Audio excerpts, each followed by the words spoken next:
Chroniopola.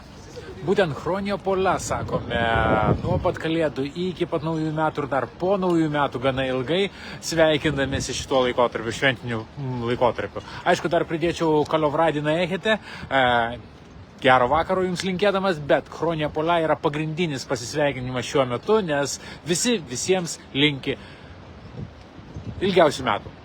Iš graikų kalbos išvertus šį pasakymą, Chroniopola, būtent tas yra ilgiausių metų. Chronos yra laikas, chronija laikai arba daug laiko, pola daug. Tai va būtent Chroniopola ilgiausių metų visiems. Pačių gražiausių likusių švenčių, tas tarpušventis, kai mes sakom, su praėjusiam ir su artėjančiams. Ir sveikinuosi su jumis iš Chanijos senojo uosto, kuris yra labai gražus. Aš visiems sakiau, kad parodysiu, kaip atrodo laivai, papuošti laivai prieš savaitę. Pasakojau apie tai, kad visada puošiami laivai, tiek kažkiek tai tuo dalinausi. Na ir dabar senajame uoste būtent parodysiu, kaip tai atrodo. Chanijos senajame uoste, aišku, ta parduotuvė ant vandens, jinai čia egzistuoja. Beje, pats uostas praktiškai tuštutėlis, nes yra pakankamai šalta šiuo metu, be pirštinių niekur nepasirodyk, nes tiesiog sušalsi. Na ir laivai, kaip ir sakiau, laivai papuošti šiuo šventiniu laikotarpiu, nes eglučių Kretoje nėra. Eglutės atkeliavo tik tai šiais laikais, prieš kokius 50 metų į Kretą atkeliavo eglutė kaip puošybos elementas, o nuo seno netgi štai prie žibintų yra būriniai laivai. Nuo seno buvo puošiami laivai, nuo Bizantijos imperijos laikų puošiami laivai, vien tik dėl to, kad laivas yra tos gerosios naujienos simbolis. Su laivais atplaukdavo į salas naujienos. Laivai turėjo tokią ne tik prekybinę, ne tik žvejybinę galę, bet tuo pačiu ir komunikacijos galę. Jie atneždavo kažkokias naujienas ir ta geroji žinia, kuri ateina apie gimusi Mesiją, apie gimusi Kristų, atkeliauja taip pat į Kretą ir į visą Graikiją su laivais. Dėl to dar Bizantijos imperijos laikais gimusi tradicija puošti per Kalėdas laivus ir per šventes laivus yra išlikusi ir štai, kaip matote, laivų stiebai visi su lemputėmis, kuo gražiausiai papuošti, visas uostas yra daug tokių savotiškų ir eglučių, ar ne, galima sakyti, bet tai yra būriniai laivai, kurie papuošti. Taip, kaip jau ir sakiau, šalta.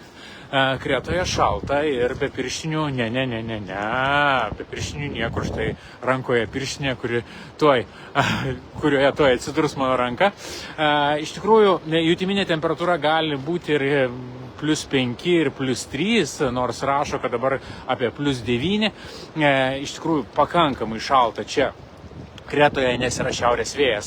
Audringasis laikotarpis po truputį baigėsi. Sinoptikai žada, kad kitą savaitę, naujametinę savaitę, bus jau šilčiau ir net žada +14, +15. Į savaitės galą, būtent penktadienį jau žada ir +15 dienos metu, bet vakare temperatūra kris.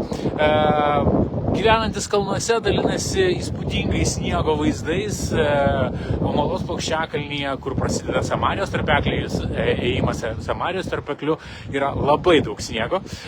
Nufilmavo bičiuliai, atsiuntė, kol kas pats nepakilau, nes laukiu giedresnių dienų. Ir tada, kai bus jau giedriau, pavažiuosime šiek tiek įbristi į sniegą. Na, o kai kuriuose miesteliuose, pavyzdžiui, Anogijai, šalia Herakliono, tarp Retino ir Herakliono esantis Anogijos kalnų miestelis, apskritai šąla.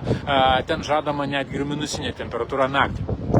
Tai kad Kretoje iš tikrųjų tokia tikra žiema, kurios absoliučiai reikia salai, absoliučiai reikia, kad būtų ir šalčiau, kad būtų ir daug lietaus, nes to lietaus pastarąją savaitę buvo pakankamai daug visoje Kretoje. Ne tik čia Chanijos regione, kur lietaus apskritai netrūksta dažniausiai, tai yra vienas tokių lietingiausių, daugiau drėgniausių regionų pačioj Kretoje. Bet to lietaus netrūksta ir visoje Kretoje. Dar kartelį pasidalinsiu vaizdais iš Chanijos senojo uosto. Štai taip atrodo visas uostas su savo pasipuošusiais laivais. Na ir jeigu kažkas atvyksite į Kretą šiuo metu, iš tikrųjų Kretoje yra ką veikti, pasivaikščioti, pasigrožėti išsipuošusiais miestais. Chanija vienas iš tų miestų, kuris laukia poilsiautojų ir keliautojų. Aišku, jau tie poilsiautojai turi nusiteikti daugiau tokiam pažintiniam keliavimui ir pažintiniam pamatymui. Štai netgi ir Rogės yra. Toks naujo ir seno sintezė čia Kretoje, nes iš tikrųjų Rogės kretiečiams absoliučiai nežinomas dalykas, jis atkeliavęs jau iš vakarų Europos. Na ir pasipuošęs visas Chanijos senamiestis. Šiek tiek pasivaikščiosim, pasidairysime po jį. Dar pereisiu per visą senąjį uostą, pasakodamas tai, kas aktualu ir įdomu šiuo metu, būtent šventiniu laikotarpiu. Kalėdos praėjo, kiek man Jurgita pasako, puikiai, nes aš per Kalėdas buvau pats Lietuvoje ir tik tai dabar grįžau vėl čia į Kretą, kad kartu su Jurgita atšvęstume naujosius metus.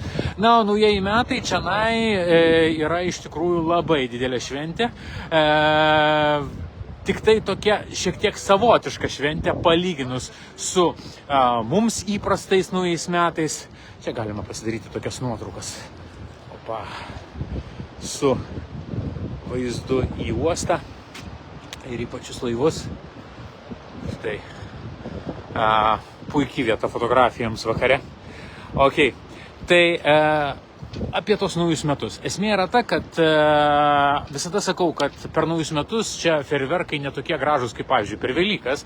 Aišku, jie būna ir gana būna dideli ir viskas tvarkoj, bet nėra kažkokių tokių linksmybių. Dažniausiai, ką kretiečiai ir graikai daro, per naujus metus jie buria. Buria ateitį, buria kokie bus metai. Jie tikisi, kad tie metai bus pelningi. Aišku, daugiausia buria dėl finansinių dalykų ir apskritai toks finansinis aspektas naujųjų metų tradicijai egzistuoja. Netgi, pavyzdžiui, sakoma, kad per naujus metus reikia valgyti daug riešutų ir džiovintų vaisių tam, kad metai būtų turtingi ir sėkmingi, nes būtent tie džiovinti vaisiai ir riešutai simbolizuoja tą gausą, turtą ir sėkmę. Per naujosius metus, patikėkite, ne šokiai dainos, o labiau žinot, kas būna per naujosius metus šventinėse vakarienėse. Žaidimai. Labai dažnai iš pinigų arba kažkas panašaus iš pinigų, nes azartiniai žaidimai čionai pakankamai uždrausti. Vienas kitas kazino yra Graikijai, bet žemyniniai Kretoje nei vieno kazino nėra. Bet visi bando savo laimę per naujosius metus ir žaidžia įvairiausius žaidimus. Kaip ir sakiau, dažnai ir iš pinigų, nes būtent per naujosius metus reikia bandyti savo sėkmę. Tai įsivaizduokite naujųjų metų šventimą, valgant riešutus, džiovintus vaisius ir pliekiant kortomis, arba kokiu domino, arba tavliais, kurie čia populiarūs. Tai va taip švenčia naujus metus, o ne šokiai, dainos, ne taip svarbu, kiek žaidimas ir bandymas va, būtent išlošti ir kad pasisektų artėjinančiais metais finansinių požiūrių. Lygiai taip pat vienas iš simbolių, naujų metų simbolių yra Vasilopita. Vasilopita, išvertus Vasilis, graikiškai tai yra karalius. Aš sakau karalių pyragas, bet aišku, ne taip yra susiję. Štai kaip pasipuošusios Chanijos kavinės, jos pusiau lauke, pusiau viduj, visos blizga. Ir Vasilopitos esmė pačiam pyrage būna įkepta laimingoji moneta ir sakoma, kam ta moneta atiteks, ta sėkmė ir turtas lydės visus metus. Tai Vasilopitas pjauna ir per pačius naujus metus ir po naujų metų ir negi kartais įmonėse ar dar kažkur tas Vasilopitas pjauna iki pat vasario, net iki kovo mėnesio būna, nes kopytis pitas, tai būtent pyrago pjovimas yra labai tokia graži tradicija suvienijanti kolektyvus, suvienijanti draugus, suvienijanti šeimas ir visi, aišku, nori gauti tą flurį, būtent tą laimingąją monetą. Kaip žinia, kopytis pitas, va būtent Vasilopitos pjovimo tradiciją turim ir mes su Jurgita. Kiekvienais metais pjauname mano Kretos Vasilopitą, mano Kretos pyragą. tą darom virtualiai. Ir be abejo ir šiemet, jau ne šiemet, kitais metais, 25 metais, sausio mėnesį, kviesime prisėsti prie mūsų to pyrago ir būtent pabandyti laimėti Flury. Flury visada stengiamės atvežti laimėtojams į Vilnių arba patys laimėtojai netgi pasiema atvykę į Kretą. Jūra pakankamai banguota, kaip matote. Tikėkime, kad iki naujų metų jinai nurims, nes šita kokokerija, arba lietuviškai sakant, blogų orų fenomenas jau po truputį traukėsi iš Kretos, bet vis dar matot baltos putos ir bangos čia atsiranda. Na, o Chanijos promenada, po kurią jūs vaikščiojate, matote, visiškai tuščia, nes patikėkite, ilgai čia neišbūsi. Tiesiog šalta. Nu, nebent atsisėsi kažkur tai į vidų ir ten gerai praleisi laiką. Ok, grįžtu prie tų tradicijų, prie naujųjų metų tradicijų. Per naujosius metus be abejo, be Vasilopitos dar vienas skanėstas yra kurabiedės. Kurabiedės tai yra sausainiukai, jie yra tokie sausainiai. Pats žodis kurabie yra rytų ir vakarų tradicijų samplaika, nes kurų yra tiurkų kilmės žodis, iš turkų azerbaidžianiečių kilmės žodis, o bije yra jau venecijiečių žodis. Tai kažkur tai Smirnoje, gražiausiai Mažoje Azijoje, kai venecijiečiai atkeliavo prekiauti, ten ir susiliejo šitie žodžiai, pagimdė šitą skanėstą, kurabiedės. Opa, čia truputėlį bangas parodysiu, kaip jos atrodo, ir užlieja netgi promenadą. Tai pačios kurabiedės tai yra paprasti sausainiai, sviesiniai tokie sausainiai, bet jie gana trapus ir jie visada apibarstomi gausiai cukraus pudra. Valgant, tu turi tiesiog visas išsterlioti tą cukraus pudrą kaip sniegu. Jie sako, kad tas sniegas tebūna ant drabužių, ant lūpų ir tai pajausi būtent artėjančių metų skonį. Tai kurabiedės yra naujųjų metų skanėstas, valgis. Daugiau apie jį esu rašęs mano Kreta LT, būtinai nuorodą į tą straipsnį įdėsiu po šiuo video, galėsite pasiskaityti daugiau, jei tik tai įdomu ir galbūt patys pasigaminsite. Vienais metais beje buvau gaminęs kurabie, visai pavyko, kiekviena šeimininkė ir šeimininkas kepėjas turi savo kurabie receptą ir man labai patiko, kai į kurabiedės įpyliau šiek tiek brendžio. Būtent su brendžiu jos įgavo tam tikrą dar daugiau traškumą, dar tokį minkštumą, skonį. Tai yra niuansai su kiekvienu kurabiedžiu receptu. Opa, na va, ir tuo pats išsimaudysiu senajame uoste, nes matote, čia jau taip paprastai nepasivaikščiusi. Ok. Dar pasidalinsiu vaizdu, taip, yra eglutės. Aš sakiau, kad eglių ir Chanijoje yra, ir štai Chanijos uosto eglutė, jinai yra pačiam centre. O čia važiuoja mažas automobiliukas, elektrinis, net jo nesigirdi, šiukšlės renka, tokie zuja po visą Chaniją. Labai protingas, geras sprendimas. Čia yra ir pat karuselė, bet aišku, žmonių šito orų, tai čia mažokai šiuo metu. Grįžtam dar kartelį prie naujųjų metų tradicijų. Kas dar svarbu per naujosius metus? Granatų vaisiai. Be granatų vaisiaus neįsivaizduojamas naujų metų stalas, nes tai yra vėlgi tas pats gausos ir turto simbolis. Ir kai muša 12 arba po 12 reikia pasimti granatų vaisių ir jį laužti rankomis, tiesiog rankomis laužti, kiek pabirs sėklų, tiek bus tų turtų. Ir dėl to stengiamės, kad tų sėklų būtų kuo daugiau ir kad tų turtų būtų kuo daugiau.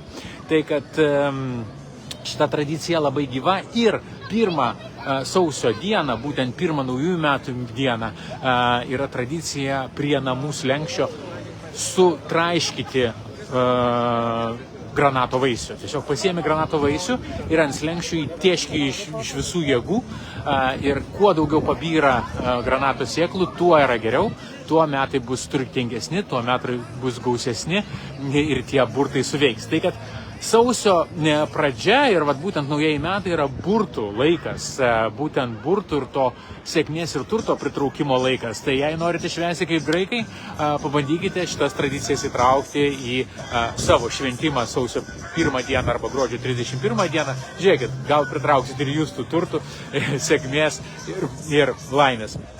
Dar viena tradicija, kuri svarbi. Pirmas svečias, kuris per naujus metus ateina pas tave į namus turi žengti dešinę koją. Čia irgi yra labai svarbu, nes jei žengs kairę, tai yra labai blogai, gali nesisekti, tai ta dešinė koja yra labai svarbi.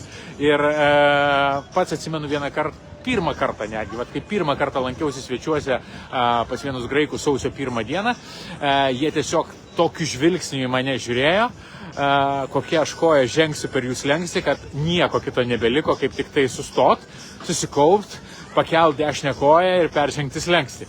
Tai, kad turėkite omeny, tik dešinę koją sausio 1 dieną įleiskite svečius į savo namus, nes kitaip sėkmė nuo jūsų nusigręš. Apskritai, graikai tiki labai daug prietarų, daug visokiausių burtų ir sausio 1 būtent ta burtų diena. Ir šiemet manau, kad jų netrūks, juolab, kad žada tikrai gerą orą.